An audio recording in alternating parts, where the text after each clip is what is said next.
this year as last year, it's a pleasure to be here and see how things progress. As a metrology company, we're definitely looking at this progress and also tailor our instruments towards your needs. And here today I will talk about how high accuracy optical metrology can help you to make cost-efficient and very accurate devices. Okay, I will show you how this works. First, a little bit introduction about instrument systems. So we do display metrology for a long time. Today I will introduce wafer metrology also. So we're globally available with our service stations, mostly in Asia. And we do this for many years now, and probably many billions of consumer displays have been measured in mass production by our systems. So yeah, display measurement is a big thing for us. We do all kinds of display measurements, and here, of course, we want to focus on MicroLEDs. But the origin of instrument systems is an LED measurement, so we still do this, of course, and other lighting products. So the agenda here is tailored towards lowering cost by higher resolution, higher accuracy, improved takt time, and fast wafer testing. So why is higher accuracy lowering your cost? Because it reduces your error budget, and then you have less pass-fail, wrong pass-fail decisions. And higher resolution, of course, because only when you really resolve your LEDs, you can measure them correctly. Takt times, I will go into how we optimize sampling ratios to use as little size sensors as necessary, because that's cheaper. And of course, testing wafers by photoluminescence first before any kind of electroluminescence measurement, because that's much faster and cheaper. Let us look just for one slide into the first part, high resolution. So currently we have systems, camera systems and spectrometer systems. I can use this here as an image of a MicroLED display with a 4 micrometer size LEDs, and that's the corresponding white spectrum. And here is blue and green. And you can see that 5 micrometers is oversampled here by at least 20 camera pixels. So what I want to say here with our systems, we are sure we can provide the resolution and accuracy to look also in the state-of-the-art LEDs. And we are with our highest magnifying system, which is here, we can look at resolutions of around 300 nanometers, so 0.3 micrometers. So we think we are a little bit prepared for what's coming up next. But now I'll go a step back. We heard about the hardware. Tick, we are safe, at least from our point of view. So what's missing still, where we should have a look at metrology? Let us go back in old times where there were LCD displays. So this is of course not a real LCD spectrum, but in principle, you had 3 stimuli, red, green, and blue, and they didn't differ in spectrum very much, but only in amplitude. So that for a metrology device, like a colorimeter, is a very simple problem.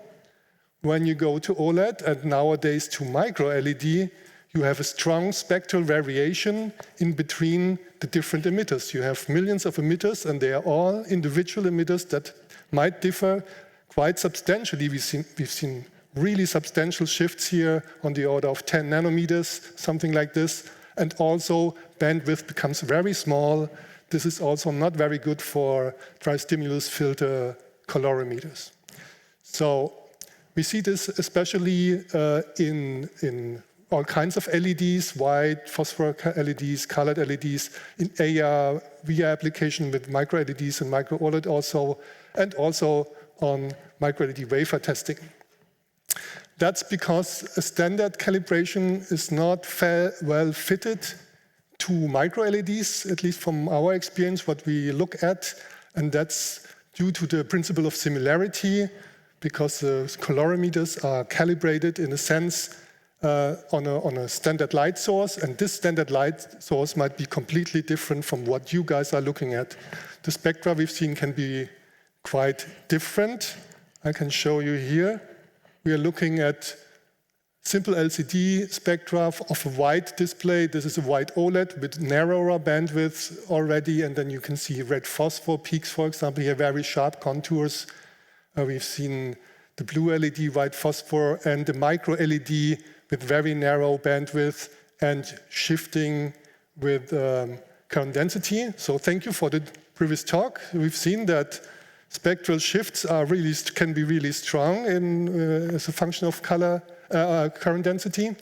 So, and that's why we think this is all white. You're looking at white, the spectrum of white devices. And they're completely different, and act completely different spectrally. That's why we think it's necessary to use a spectrometer to find out what actually the spectral information is, to use it for one-shot measurements with the camera. That's what we're doing. We want to be fast. We want to increase take time. That's why we attach the spectrometer to a camera. And this camera measures the full field of view of whatever DUT you have. And then we have a reference area where we do have both camera measurements and spectrometer measurements. And from the spectrometer measurements, we can easily calculate, so there's no error involved, with your required matching functions, can calculate X, Y, and Z from our spectrometer measurement. And then we compare that to the chromaticity values of the camera. And if necessary, with that spectral data, we can correct our calibration of the colorimeter or even create a new one. And that's what we call live calibration, optimized live calibration, because then the calibration is not, of the measurement device is not made on a standard light source at some laboratory. It's made on the DUT itself. So it's as close as possible to what you're actually measuring. So that's the principle of similarity. To show you that this works, we look at a micro-LED display in red, green, and blue. And what we did, we measured one-shot image very fast of the display. And then we measured spectra at these 9 positions that we show here. So these are 3 × 9 points that we are looking at. And when we look at the red squares, that's practically what the spectrometer sees. And this is our ground truth, because it's a spectrometer, very high precision. And then the blue one, that's basically where we do not change any calibration and adapt it to the micro-LED display, but just keep our standard calibration. That's already tailored towards micro-LED, but it's not tailored on the DUT itself. You can see, even though this is only 2 color points wide, this reference area, you can see that it's quite a little bit different from what the spectrometer sees. And if we use the spectrum for live calibration, the live calibration method that I talked about, then you see this is the yellow crosses. And they are really fitting pretty well within 0-point-something color points to the spectrometer values, which is our ground truth. And we see this also for green. Here we see some artifacts also for the blue. So the standard calibration really also is bent in the color space. We've seen this for micro-LEDs quite often. That's due to the non-linearity of the color space. Their standard calibrations might not fit well, but you can see the red squares and the yellow crosses fit pretty well. And this is, again, only on a scale of 2 or 3 color points in green, which is not visible. Differences are not visible here for the human eye. So also for the green, the live calibration is much better than the static calibration. And the same thing holds true for blue. So we think we've proven here that the live calibration can improve the accuracy of your measurements. And at the same time, I want to point out that these are commercially available displays. So somebody calibrated them already, so they're not completely off. Let's look at a system that's more off. We looked at another LED system. These are all measurements where we have a spectral variation on the order of 4 nanometer, which is actually quite often the case, something on the order of 4 or 5 nanometers. And when we do the same thing, we do the measurements of the spectra for each individual point, and then we take one image of the entire display. Then we can again compare basically the spectrometer measurements with the image measurements, and the difference between those two we plotted in these graphs. And you can see with the live calibration, that's the orange points, they really fit nicely around the origin of this plot, which is 0, so 0 error. So there might be plus minus 1 color point errors for the red. For the green, it's a little bit larger because the color space in green is larger. But still, it's within the green box. And the green box is our plus minus 2 color point accuracy that we, as a metrology company, try to achieve. And sorry. And the same thing is true for blue.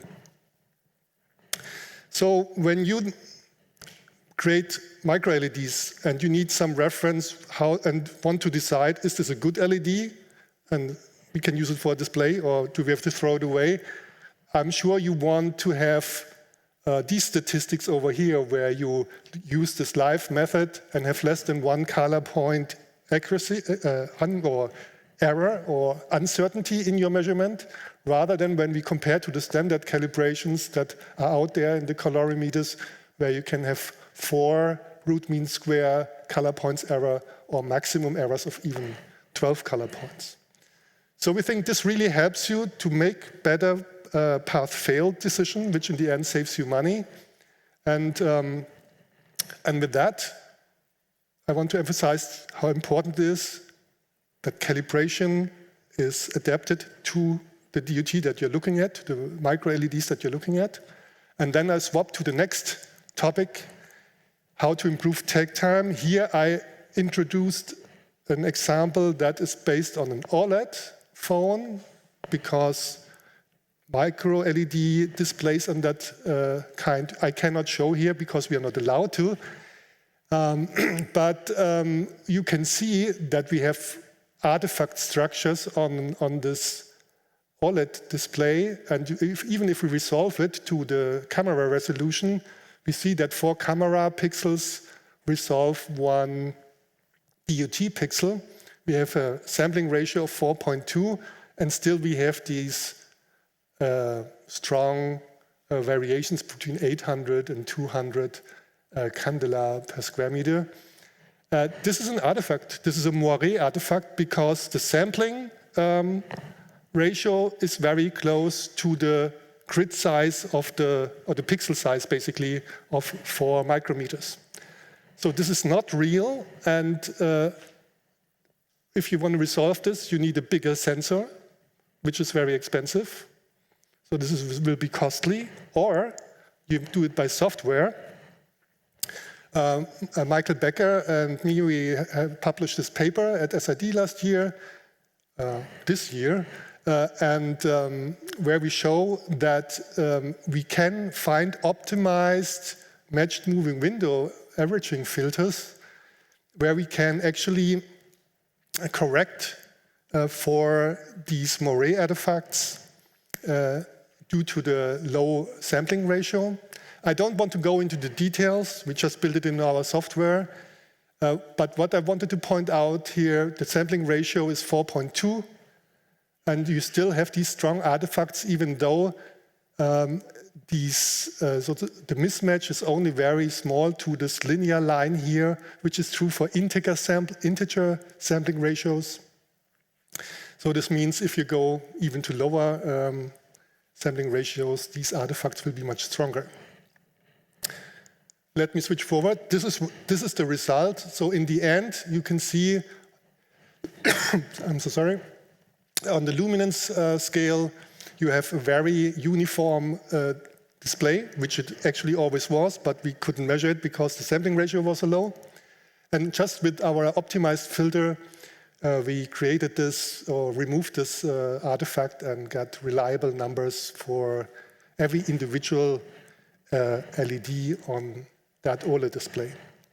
So that's a software tool, so it's very fast and cheap. And next, I promised to talk a little bit about wafer testing. This is our cooperation with Rapitech in Taiwan. So we use our system that I demonstrated on the OLED phone and also on the micro displays. And we put this into a wafer tester, and we put an excitation light source in there too. And then we excite the wafer, and you can see it's shining light back, photoluminescence, and we can resolve every individual LED and calculate dominant wavelengths, luminance, UV prime, all color informations, also the size and the emitting area. And this is very fast also. And this results in typical measurement times for 6-inch wafers of a 17 million LED wafer. It's below 5.5 minutes. And for 6 million LEDs, which has these sizes here, 35 times 60, we tested this in 3.5 minutes, every individual emitter. So we hope we can help the micro-LED industry here to be faster, more cost-efficient, because metrology is a vital and point in the manufacturing process. And we hope we can give you some tools here to save money. And I hope I could convince you that micro-LED technologies, at least for metrologists, have quite some new challenges. The strong intra and intra-DUT spectral variations basically make it necessary that you have a closer look at the spectrum of what you're looking at to adapt your calibration of your colorimeter to it. The small size, I think we are covered with good or really nice optics, and takt time we can increase by one-shot camera measurements and also software topics like the Demura software that I've shown you. And again, live calibration, I think, is necessary for at least for some of the micro-LED technologies. I'm convinced knowing the spectrum is really, really, really important. And as a general comment, hardware and software innovations, I guess we have to continue to bring costs down because it's critical to the industry, and I hope we can help there.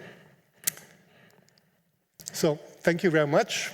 I invite you all to the demo outside. Bernhard Gress this morning told us that live demos are a little bit difficult. I'm very confident our demo runs out there for the whole last day and this day. No problems. Please have a look at our booth outside and convince yourself of our metrology. Thank you. Thank you, Tobias, for an interesting talk. So questions, please? Okay, so I have questions. I'm sure. Yeah. So did I get it correctly that basically camera analysis is very quick, but then you also need to have some spectral information, and if you measure spectral information on every single device, this is kind of not practical. So you do this calibration on a small fraction of device, and yes. So this is how you save basically time. For the exactly, we use a reference area where we have spectrum and camera information at the same time, and we can use this to basically bring the camera on top of the spectrometer measurements. And for most applications, we do this for many years now already on standard devices, displays. This is really basically brings everything together. In some very complex cases, you can use different, maybe 2, 3, 5 reference points that help you to get a fast one-shot measurement. Any other questions? Okay, so I will ask the last question by myself. So For wafer, it is very valuable to understand where on the wafer I want to place, let's say, my micro displays. So if you analyze the wafer before devices are fabricated, what is the data format in which you save defective area? How do you inform manufacturer which area he should or they should avoid? So your question is what data format we are using? Yeah. Is there any standard data format, or you developed your own format? We have basically a proprietary format, but we also basically you get the X, Y, and Z channel. You can save that. You can save it in different formats, or you can luminance and UV prime and stuff like that. So there's many different possibilities you can save. Exist. Okay. Thank you very much. Let's thank speaker again.